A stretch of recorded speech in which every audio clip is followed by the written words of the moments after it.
Bien, esta diapositiva muestra un poco un esquema general de todo lo que conversamos en la diapositiva anterior. Aquí tenemos la fase U, una fase que se denomina fase 1, fase A, pueden llamarla como ustedes quieran, pero es antes de que el paciente entre en una fase séptica. Se denomina por lo tanto fase preséptica, que es en el fondo corresponde a la infección local del tejido, del órgano, del pulmón, de las vías urinarias, del tejido subcutáneo en el caso de una celulitis, de la nasofaringe en caso de una sinusitis, de la amígdala en caso de una amigdalitis, etcétera. Entonces, evidentemente, va a haber una leucocitosis, porque se tiene que incrementar una respuesta en contra de las bacterias, va a haber reacciones de fagocitosis, va a haber reactivos de oxígeno, van a haber enzimas líticas, pero todo esto localizado en el tejido. Pero progresivamente que esto aumenta y no se logra controlar adecuadamente, va a pasar al sistema sanguíneo capilar. Ahora, ¿por qué no se controla adecuadamente? Bueno, eso va a depender mucho del paciente, va a depender mucho de la edad del paciente, si es un menor de 2 años, por ejemplo, donde su sistema inmunológico está recién madurando, si es un adulto mayor, por ejemplo, donde el sistema inmunológico está deprimido, va a depender si es un paciente usuario de corticoides que inmunodeprime, como ya lo hemos manifestado en clases anteriores. Entonces, si no se logra controlar adecuadamente esta infección localizada, progresivamente va a pasar al sistema sanguíneo capilar, diseminándose las bacterias por todo el torrente sanguíneo, donde van a ocurrir fijaciones de inmunocomplejos. Estos inmunocomplejos se van a adherir a los eritrocitos, se van a destruir los eritrocitos, va a conducir también a la anemia. También se van a liberar compuestos reactivos de oxígeno por la muerte propia de estos eritrocitos que van cargados de oxígeno, eh, hasta finalmente llegar a la fase séptica. Eh, Observemos que aquí en la fase séptica, debido a factores humorales, bactericidas, oxígeno liberado de estos mismos eritrocitos a nivel sanguíneo por su destrucción, ¿no es cierto? Se incrementa la síntesis de estrés oxidativo. Y aquí me parece algo muy relevante destacar. Eh, el estrés oxidativo lo que hace es inhibir la acción de la insulina.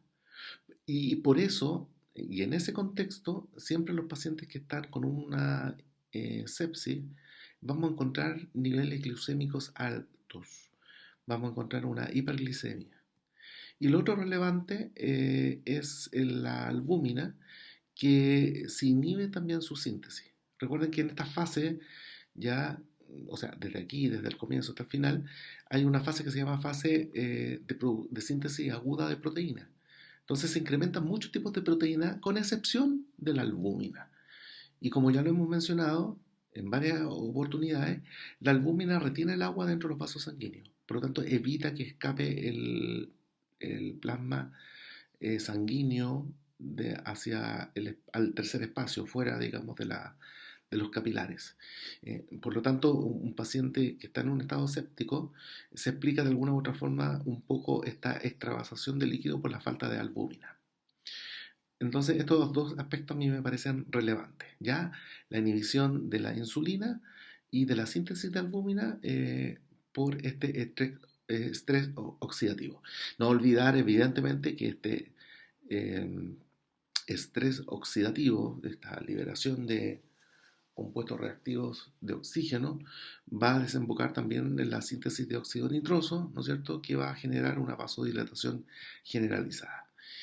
A nivel de las células endoteliales, ¿no es cierto?, se sintetiza este óxido nítrico, como lo hemos señalado, que es el principal causante de esta vasodilatación masiva vascular. Entonces, como se genera una vasodilatación masiva vascular, se amplía, por decirlo así, el lecho vascular, crece en tamaño, por lo tanto el continente crece y el contenido se hace más pequeño, porque aquí recordemos que no hay pérdida de sangre, no hay una deshidratación, la sangre es la misma, ¿no es cierto? No se ha perdido, pero como el continente se amplió creció en tamaño, se hace insuficiente progresivamente para que vaya a perfundir los órganos. ¿Ya? Recordemos el efecto vasodilatador del óxido nítrico, ¿ya? Es importante en este sentido como parámetro la presión arterial media. Se dice que un paciente entra en un estado de shock con presión arterial media menor a 65 o 60 milímetros de mercurio.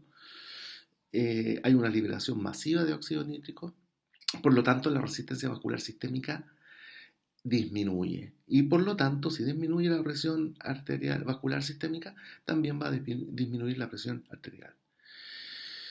Eh, Eso sería como lo relevante del óxido nítrico, recordar estos elementos como efecto vasodilatador y como disminución de la resistencia vascular sistémica y disminución y caída de la presión arterial.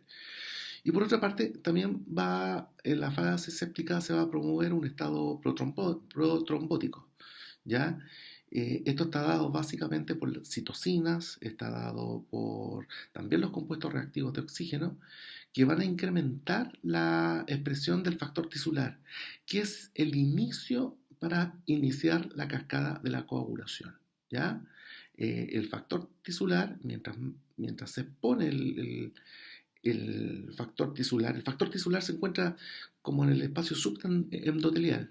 Entonces, si en este cuadro séptico hay un daño tisular, se expone, sale el factor tisular, favoreciendo la formación de protrombina hasta llegar a trombina, ¿ya? También aumenta el fibrinógeno, también es un factor gatillante en términos de este aumento de síntesis aguda de proteína en esta respuesta inflamatoria sistémica. Por lo tanto, podemos decir que la inflamación es un estado protrombótico. Además, se van a disminuir algunos anticoagulantes. Y a mí el que me parece muy relevante es la antitrombina 3, puesto que la antitrombina 3 lo que produce es inhibir la acción de la heparina. ¿Ya? La antitrombina 3 es ¿cómo se llama? Un inhibidor de la heparina. ¿Ya? Entonces, va a mantener la sangre con más tendencia a coagularse, ¿ya? Y por otra parte, también observamos una disminución de la fibrinolisis, o sea, los trombos que se han formado, recordemos que el proceso de trombosis es patológico, ¿ya? Nosotros esperamos que se forme un coágulo cuando haya un corte en los vasos sanguíneos, ¿no es cierto?, para taponear y evitar la hemorragia. Pero un proceso trombótico, ¿no es cierto?, ya es patológico de por sí. Pensando que este endotelio vascular, que está activo, que está disfuncional, que se están lesionando, ¿no es cierto?, se producen todos estos acontecimientos que estamos señalando. Y como tercer evento, como mencionaba anteriormente, se va a producir una disminución de los factores que producen la ruptura de ese trombo, la fibrinolisis, ¿ya? Básicamente dada por la acción del plasminógeno. El plasminógeno va a favorecer la ruptura de un trombo, ¿ya? Y inhibidores y otros inhibidores de la fibrinolisis como la proteína C, la proteína S, que eso lo veremos más adelante cuando veamos cascadas de la coagulación. Entonces, ¿qué me parece relevante acá? Que en un estado séptico se promueve sobre todo en las fases iniciales de la sepsis y del shock séptico, se promueve la acción protrombótica a través de el aumento del factor tisular, a través de la inhibición de la heparina natural que se sintetiza en las células endoteliales, que es la antitrombina 3. La antitrombina 3 inhibe la heparina y a través de la disminución de la fibrinolisis mediante la acción del plasminógeno y de otras proteínas como la C y la S. ¿Ya? Recordemos que este estado protrombótico es inicial, pero porque a medida que se van formando trombos, ¿ya? Se va consumiendo los trabajadores que participan en la formación de este trombo. Se van consumiendo las plaquetas, se van consumiendo los factores de coagulación, se va consumiendo la protrombina, etcétera, etcétera. Acá en la siguiente imagen, aquí tenemos como la fase del shock y es importante aquí identificar dentro del proceso de shock séptico ya la fase del shock caliente y la fase del shock frío. Eh, eh, Acá tenemos la primera etapa, que es la fase de compensado, que está dado básicamente por mecanismos del sistema nervioso simpático como respuesta. Ya recordemos que el sistema nervioso simpático eh, es un mecanismo importante de compensación del shock, no solamente del shock séptico, sino del hipovolémico, del cardiogénico y del obstructivo. Pero también aquí participa, ¿ya? Que tiene una acción bastante tenue, ya en términos generados, dado los mediadores que favorecen la vasodilatación. Pero en esta fase compensada, cuando nosotros encontramos un paciente con un shock séptico que tiene la frecuencia cardíaca normal y mantiene el gasto cardíaco, decimos que está en una fase compensada. Ya el paciente puede entrar a la siguiente fase, que es la fase de shock caliente, que se va a caracterizar clínicamente, y esto es importante destacarlo, clínicamente se va a destacar por un llene capilar normal. Y esto está dado básicamente porque el gasto cardíaco aún sigue siendo alto, a expensas básicamente de esta frecuencia cardíaca mediada por el mecanismo compensatorio del sistema nervioso simpático. ¿Ya? El tono vascular ya comienza a disminuir y no es capaz de mantener la presión arterial. Podríamos decir que algo de presión arterial se mantiene ya por esta frecuencia cardíaca. No olvidemos la fórmula de la presión arterial, que es igual al gasto cardíaco multiplicado por la resistencia vascular sistémica. Después de esta parte, de esta fase, si progresa la sepsis y por tanto el shock séptico, ¿no es cierto? Estamos hablando de que viene una fase que se llama shock frío.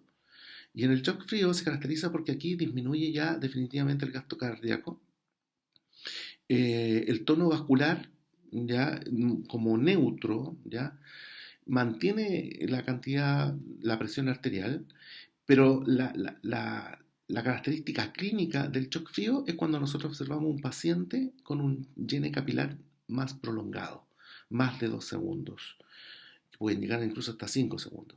Y ya vamos a encontrar a este paciente que tiene la piel fría. Hasta pasar a la siguiente etapa, que es la fase del shock descompensado, ya el gasto cardíaco no logra mantener con frecuencia cardíaca, eh, y aquí estamos en la fase ya última y irreversible, el paciente no tiene la única posibilidad de salida que es morir, ya es irreversible, es como la lesión irreversible del shock descompensado. Ya el tono vascular no mantiene la presión arterial y aquí vamos a encontrar ya un llene capilar muy lento, prácticamente nulo. Podemos encontrar al paciente con una piel muy fría y la piel incluso moteada, que en algunos casos pueden haber signos de livideces, que son como colores moteados que se da en la piel. Acá tenemos los criterios SOFA, ya en el proceso de sepsis, ¿no es cierto? Se tiene que ir monitorizando al paciente para ver si entra en una falla orgánico múltiple. ¿Y qué se mide o qué se observa? Por ejemplo, si nosotros mantenemos una hipoperfusión tisular, pero sistémica en distintos órganos y distintos tejidos, se van a empezar a afectar distintos sistemas. ¿Ya? Y una de las formas para medirlo es observando, por ejemplo, en el caso de la función respiratoria, observando la PAFI. La PAFI, que es una relación entre la presión arterial de oxígeno partido por la fracción de oxígeno inspiratoria. Esto es complicado explicarlo, nos vamos a entrar más en detalle, pero la PAFI, a medida que avanza la enfermedad, sin un tratamiento, sin un manejo terapéutico, la PAFI va a ir disminuyendo. Eh, También otro parámetro para ir midiendo si este paciente va entrando en una falla orgánica múltiple es mirar las plaquetas que progresivamente en el tiempo van a ir disminuyendo por consumo, ¿no es cierto? Inicialmente vamos a encontrarlas muy altas y a la fase final de la enfermedad muy baja. La función del hígado también es muy relevante. Eh, un paciente que está con una sepsis hospitalizado en la UCI, también se le toman diariamente transaminasas o bilirrubina para ver el funcionamiento del hígado. Evidentemente, si este hígado, estos hepatocitos no están recibiendo oxígeno, se está produciendo hipoxia, se está produciendo ácido láctico, se está produciendo acidosis, todo lo que hablamos en el concepto de shock en general, ya va a ir fallando la función de estas células. Y eso se va a ver manifestado por la elevación de las transaminasas. A nivel del sistema cardiovascular, evidentemente la hipotensión, ya hay diferentes formas de ir midiendo la hipotensión. Generalmente estos pacientes están monitorizados con medición de presión arterial invasiva, no presión arterial externa o con manguito de presión. Se requiere un monitoreo más fino. Por lo tanto, se pone un catéter en las arterias radial del paciente y a través de eso se mide la presión arterial central o la presión arterial invasiva que se llama. Vamos también a observar como criterio de SOFA, así se llama esto, criterio SOFA, la caída del Glasgow o la alteración del nivel de conciencia del paciente, que incluso puede llegar al coma. Y finalmente llegamos a la función renal. Es importante señalar que uno de los principales y primeros indicadores de falla multisistémica es la falla renal. Por lo tanto, vamos a observar, en este caso en el paciente, oligoanuria, es decir, ausencia de orina, o que cuantitativamente se puede decir que la oligoanuria se define como 100 ml de orina en menos de 24 horas. Perdón, eso es anuria. Anuria, hablamos ya de un paciente que está orinando 100 ml en 24 horas, y oligoanuria cuando está orinando 400 ml en 24 horas. Podemos observar esas dos situaciones, por eso que el paciente tiene que estar monitorizado en cuanto a la diuresis horaria, en este caso, y también vamos a observar la elevación de la creatinina. ¿Ya? La elevación de la creatinina es un indicador que los riñones no me están funcionando. ¿Ya? Vuelvo a destacar este aspecto porque me parece relevante. ¿Ya? La medición de la función renal es importante puesto que es uno de los principales y primeros indicadores que se desarrolla en una falla multiorgánica. Acá existe una escala de SOFA que es más reducida, que es más rápida. Por ejemplo, si un paciente presenta una frecuencia respiratoria sobre 22, o hay cambio en el estado mental, o la presión arterial sistólica es menor a 100, ¿no es cierto? Ya el médico tiene que intervenir agresivamente, manejándolo con antibióticos, con drogas vasoactivas y con polemización. Siempre está el antibiótico primero, después la polemización y después al final las drogas vasoactivas, en cuanto al manejo de la sepsis. Bien, hemos terminado. Espero que esta cápsula les permita aclarar algunas dudas que se hayan presentado en clase. Siempre les recuerdo que estén revisando cada uno de estos aspectos en su casa con mayor profundidad para ir aclarando las dudas y vayan adquiriendo sus resultados de aprendizaje. Que estén bien.